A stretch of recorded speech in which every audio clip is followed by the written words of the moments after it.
and welcome to our annual international conference on nuclear energy, hosted by us at Energiforsk. My name is Marcus Råke. I am the CEO of Energiforsk, and I will be moderating this afternoon. We have, as usual, a fantastic lineup of speakers, and I very much look forward to hearing the presentations. And also, of course, hearing your questions. All of you sitting out there, we have, I think, a record attendance this year. That's one of the few advantages of this pandemic, that we took to see a lot of new people attending our conferences and seminars like this one. So please take the chance. If you are following this over Zoom, use the Q&A function. If you're following it over YouTube, you can either send an email to my colleague Monica Odsten. I think you have the address provided in the sign-up email that you received. And we will do our best to address the questions as they come in. Before we start the program, and I hand over the floor to our first speaker, just a couple of words about Energiforsk, Swedish Energy Research Center in English.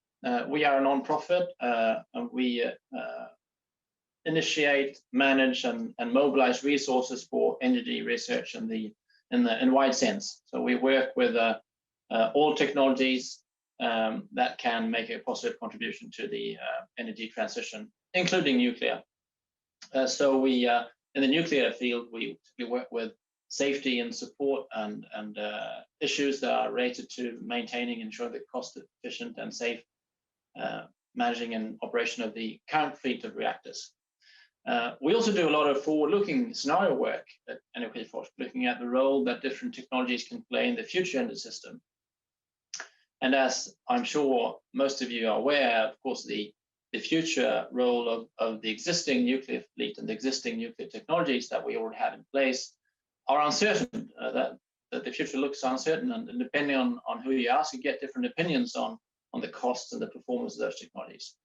We will leave that discussion for another day. Today, the focus of our attention is on a group of technologies that are emerging and that holds a lot of promise, called small modular reactors. And I stress the fact that this is a group of technologies that are characterized by mainly two things. First of all, they're much smaller than currently used nuclear reactors, typically below 300 megawatt installed capacity. That's a fraction of the usual upwards of 1,000 megawatt that are typically installed today. And many of these technologies are actually much smaller than 300 megawatt. We'll hear more about that today. So that's the first feature, they're smaller. Second feature is that they are modular in the sense that they can be prefabricated in a factory and deployed in a different way than the current large-scale reactors that we have in place. Some of these technologies use a similar setup as the current fleet of Generation 3, that typically referred to as Generation 3 technologies. So, and they're very close to deployment, and some are more advanced, characterized by features that are typically associated with Generation 4. So we shouldn't confuse the small modular SMR concept with the Generation 3 versus Generation 4, which is often the case, I've noticed. And I'm sure we're going to hear much more about that during the course of the day. So without further ado, I would like to leave the virtual floor to one of the most experienced and knowledgeable people on the Swedish energy scene.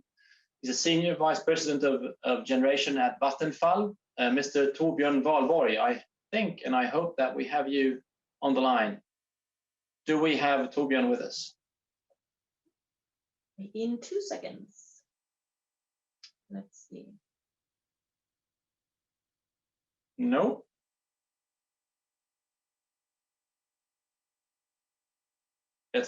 There we go. I can see you now. Can you hear us, Torbjörn? I hear you, and I heard you all the time. We can hear you as well. Great. Okay, so thank you very much, Marcus, for that nice introduction. And it's, of course, an honor for me to have an opening speech here in this conference. Let's move over to the first slide I have. I don't know if you can see my slides. Tom Kommer. Coming up soon, yeah? I think they should be just on the way. Okay, great. Well, let me start anyway. I think it's quite fascinating now to see how nations, regions are more or less competing about having more and more ambitious climate targets. And it seems also like the pandemic has even increased these ambitions. And I think also what we see and what we can recognize is that electrification is and will be a key abatement option in this struggle to reach climate neutrality. And this will, of course, drive demand for fossil-free electricity and also heat.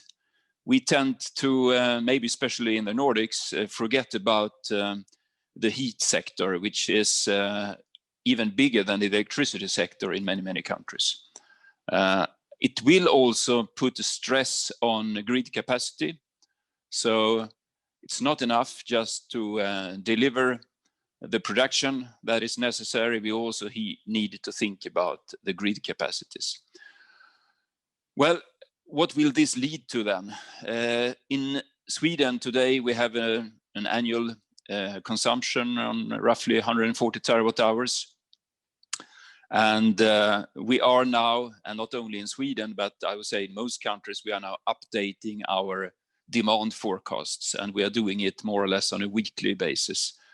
We talk about 200 terawatt hours, we talk about 250 terawatt hours, and just a couple of days ago, I read someone saying that, well, we better get prepared for an electricity demand 5 times higher than what we have in Sweden today, and that should be done already in 2050.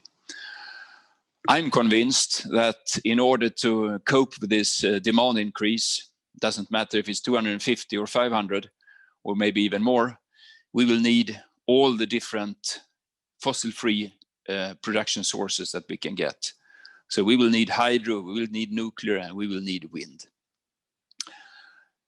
Vattenfall has a very clear vision, and that is to make it possible for the next generation to live a fossil-free life. Yeah, let's move over to the next slide. Quite fascinating. 1 or 2 years ago, I would say hardly anyone knew what an SMR was. Nowadays, everyone is talking about SMRs. And why is that? Well, we see many advantages with small modular reactors. One is, of course, that it fits together with the renewables. It makes it possible to find new locations. Also, the size and the fact that they are modular makes it easier to find new locations for these. Low carbon footprint, it goes without saying. Flexible, standardized, scalable, compatible. And the heat production, it delivers heat on different temperature levels. And here, of course, we are also talking about different small modular reactors and even advanced modular reactors. And then we see that these reactors can deliver not only electricity, but heat, power to gas, power to heat, hydrogen, district heating, and to some extent also participate in shifting the peaks. So this is a very interesting technology, and just for your information, we have made a decision in Vattenfall to follow this technology very carefully and to build competence within this area. I'm quite sure that we will in the future see new nuclear technology being deployed in Sweden, and small modular reactors is a viable option and very promising one. Of course, there are still a lot of things that these small modular reactors will have to prove. And maybe the most important is to prove that they will be competitive in the future energy landscape, which means that it has to be relatively, compared to conventional reactors of today, relatively cheaper to build and construct. So with that, I hope that we will have now 2 interesting days learning much more about small modular reactors. And as I said, Vattenfall will be a very active player in this field.